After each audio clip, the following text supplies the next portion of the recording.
Hello friends, आज exam हुआ है DSSB का। हिंदी में बहुत ही इजी क्वेश्चंस आए। इजी जैसे कि वह बस से स्कूल जा रहा है, तो से को डैश बना दिया, तो ऑप्शन में है वह बस ने स्कूल जा रहा है, वह बस का स्कूल जा रहा है, या वह बस से स्कूल जा रहा है।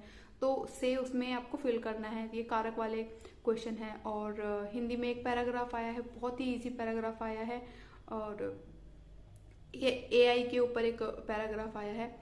और इंग्लिश में भी बहुत ज़्यादा टफ लेवल के क्वेश्चन नहीं आए। जैसे कि मैंने आपको बताया कि इंग्लिश में सिंपल वर्ड आ रहे हैं, आर्टिकल्स आ रहे हैं, ए एन द, आपको ये फिल करना है। तो जो कि आपने थोड़ी बहुत भी अच्छे से प्रैक्टिस की हुई है इंग्लिश पर, तो उसी लेवल के क्वेश्चन आ रहे हैं, बहुत ज़्यादा टफ क्वेश्चन नहीं आ रहे हैं। एंड इंग्लिश में एक पैराग्राफ आया है, काफ़ी अच्छा पैराग्राफ है, मतलब ऐसा टफ लेवल का तो नहीं है। उससे क्वेश्चन जो पूछे हुए हैं वो भी बहुत अच्छे वाले क्वेश्चन थे। एक स्पेलिंग करेक्शन का क्वेश्चन आया था जिसमें 15 से 16 वर्ड की एक स्पेलिंग थी। लिटरली इतना ये थोड़ा सा टफ लगा राइट सही स्पेलिंग फाइंड करना, जो कि 15 से 16 वर्ड की स्पेलिंग थी। ये एक क्वेश्चन आया था। रीजनिंग में सीटिंग अरेंजमेंट से क्वेश्चन आया था। एंड ब्लड रिलेशन आया है, सीटिंग अरेंजमेंट आया है, एंड डायग्राम बनाने वाला आया है। ये कुछ आए हैं। और सबसे बड़ी बात, रीजनिंग में आपकी प्रैक्टिस अच्छी होनी चाहिए, क्योंकि आपको बिल्कुल भी टाइम नहीं लेना है एक ही क्वेश्चन को सॉल्व करने में। क्योंकि कभी कभी ऐसा रहता है ना कि रीजनिंग के क्वेश्चन सॉल्व तो हो जाते हैं लेकिन थोड़ा टाइम लेते हैं, तो टाइम को देख के चलना है। सबसे बड़ी बात, मेरा एग्जाम जब था तो मैंने मतलब मुझे ऐसा लगा कि पता नहीं, मैंने पेपर 1 में काफ़ी टाइम ले लिया था, टू बी ऑनेस्ट। और लास्ट में जो मेरी पेडागोजी के क्वेश्चंस आए थे, मैं तो दंग रह गई थी। बहुत ही लेंथी क्वेश्चंस थे पेडागोजी के मेरे वाले एग्जाम के टाइम पे। लिटरली मेरे पास सिर्फ पेडागोजी करने के लिए 8 मिनट बची थी। 10 क्वेश्चन थे, 8 मिनट। 8 मिनट वैसे इनफ है 10 क्वेश्चन करने के लिए, ऐसा बहुत बड़ी बात नहीं है, लेकिन वो लेंथी बहुत थे। और ऊपर से एकदम हाइपर भी हो रहे होते हैं कि यार अब तो खत्म होने वाला है, आगे भी अगला क्वेश्चन कितना बड़ा होगा, ऐसा सा रहता है। तो टाइम मैनेजमेंट बहुत जरूरी है, आपको स्टार्टिंग से ही टाइम मैनेजमेंट करना होगा, इसके लिए आपको रीजनिंग और मैथ्स पे ऐसा टाइम नहीं देना है। अगर आपको लग रहा है कि क्वेश्चन हो जाएगा एक बार में, तो एक ही बार में करके नेक्स्ट क्वेश्चन पे चले जाओ। फिर भी लग रहा है कि नहीं ये तो हो जाएगा, थोड़ा टाइम लग रहा है, तो आप ये टाइम वेस्ट कर रहे हो। एंड सेम मैथ्स में एक्चुअली मैथ्स मेरी इतनी अच्छी है नहीं है, और मैंने इतना रिस्क भी नहीं लिया था मैथ्स पे। मुझे लगा लिटरली मैं 8 से 9 क्वेश्चन करके आई थी मैथ्स में, जिसमें कि 1-2 रिस्क पे भी करके आई थी। और क्योंकि मैथ अच्छी नहीं है तो मैंने उतना भी उस पर मुझे लगा नहीं कि हाँ मैं कर भी पाऊंगी। मुझे लगा जो कर पा रही हूँ वो मैंने किया, वो भी बिना ज़्यादा टाइम लिए। मैं बता रही हूँ आपको, मैंने स्टार्टिंग में इतना टाइम नहीं लिया था, लेकिन फिर भी मैं पेडागोजी के टाइम पर सिर्फ 8 मिनट बचे थे। मतलब मुझे लग रहा था कि यार, और एक्चुअली डिस्टर्बेंस भी हो रही थी मेरे पास में। एक लड़के का थोड़ा कुछ दिक्कत हो गई थी, तो उसकी वजह से वो डिस्टर्बेंस भी हो रही थी मुझको, और मैं फोकस नहीं कर पा रही थी।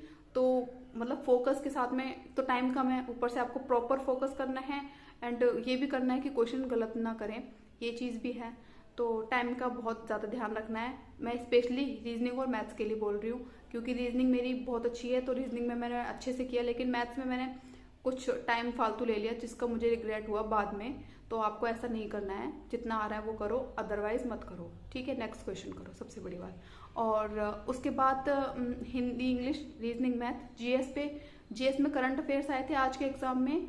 जुलाई के 2025 जुलाई के क्वेश्चन आए थे जीएस में। जैसे कि मैंने आपको पहले ही बताया था, मैंने सुना था कि 2024 के करंट अफेयर्स ज़्यादा आएंगे, ऐसा कुछ नहीं है। 2025 के भी करंट अफेयर्स काफ़ी आए हैं। एंड मैंने अभी बोला ना, आज के एग्जाम में 2025 का जुलाई का क्वेश्चन आया है गैस पाइपलाइन से रिलेटेड करंट अफेयर्स में।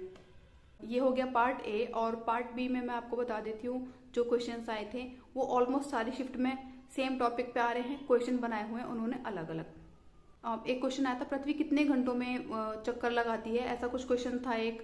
हर शिफ्ट में सुनामी की लहरों के ऊपर क्वेश्चन आ रहे हैं कि वो तेज कब होती हैं, या फिर चक्रवात कब आता है, कुछ इस तरीके के क्वेश्चन आ रहे हैं सुनामी से रिलेटेड। एंड नदियों के ऊपर क्वेश्चन आए हैं, डेजर्ट के ऊपर भी क्वेश्चन आए हैं। ये तो हो गए कुछ ज्योग्राफी के क्वेश्चन। एंड अगर हिस्ट्री की बात करूं तो 1857 की क्रांति, 1857 रिवोल्ट के ऊपर बहुत सारे क्वेश्चन आए हैं, आप पढ़ के जाना अगर आपका पेपर है आने वाले टाइम में। कि कार्ल मार्क्स का टॉपिक के ऊपर बहुत सारे क्वेश्चन आए हैं, जैसे कि कार्ल मार्क्स ने कौन सी बुक लिखी हुई है या कौन सी नहीं लिखी हुई है, इनमें से वो फाइंड करो। मनरेगा से रिलेटेड क्वेश्चन आया था। 73 अमेंडमेंट से क्वेश्चन आ ही रहे हैं, हर शिफ्ट में 73 अमेंडमेंट से क्वेश्चन पूछा गया है।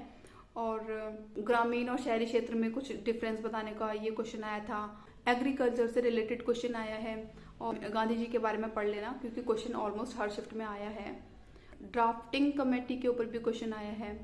स्टेटमेंट बेस्ड क्वेश्चंस थे, और उसमें मोस्टली आपको नहीं फाइंड करना था कि ये वाली स्टेटमेंट किसने नहीं दी है या फिर कौन सी स्टेटमेंट इनमें से गलत है, तो ये वाला क्वेश्चन आया है। और सदन की जो बैठक होती है उसमें अध्यादेश जारी कौन करता है, ये एक क्वेश्चन आया था। अच्छे से एग्जाम करना क्योंकि ऑब्वियसली टाइम मैनेजमेंट बहुत ज़रूरी है। इस पेपर में जो सारा खेल है वो टाइम मैनेजमेंट का है। अगर आपने टाइम मैनेजमेंट स्टार्टिंग से ही कर ली है पेपर ए में, और पेपर बी में टाइम मैनेजमेंट करनी है आपको, उसी के बिहाफ पे क्वेश्चन जाएगा। क्योंकि अगर आपने स्टार्टिंग में ही टाइम ज़्यादा ले लिया तो ऑब्वियसली पेपर 2 आपके लिए, अगर आपने पेपर ए में ज़्यादा टाइम ले लिया तो पेपर बी में आपको दिक्कत होने वाली है, क्योंकि बहुत लेंथी क्वेश्चंस आ रहे हैं।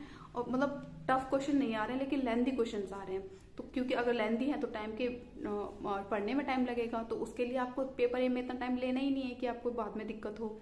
एंड सबसे बड़ी बात, इस बार पेपर ए में 40% का जो क्राइटेरिया था ना कि 40% ठीक होना चाहिए, उसके बाद पेपर बी में होगा। अगर आपके पेपर बी में 40 क्वेश्चंस ठीक हैं तो ही आपका पेपर देखा जाएगा, अदरवाइज देखा ही नहीं जाएगा। तो इस चीज़ का भी आपको ध्यान रखना है कि पेपर ए से अगर 40% वाला क्राइटेरिया हटा दिया है तो खुश होने वाली बात नहीं है, क्योंकि पेपर बी में अगर आपने 40 क्वेश्चंस ठीक नहीं किए ना तो आपको दिक्कत हो सकती है। तो उसके लिए आपको पेपर ए में ज़्यादा टाइम नहीं लेना है।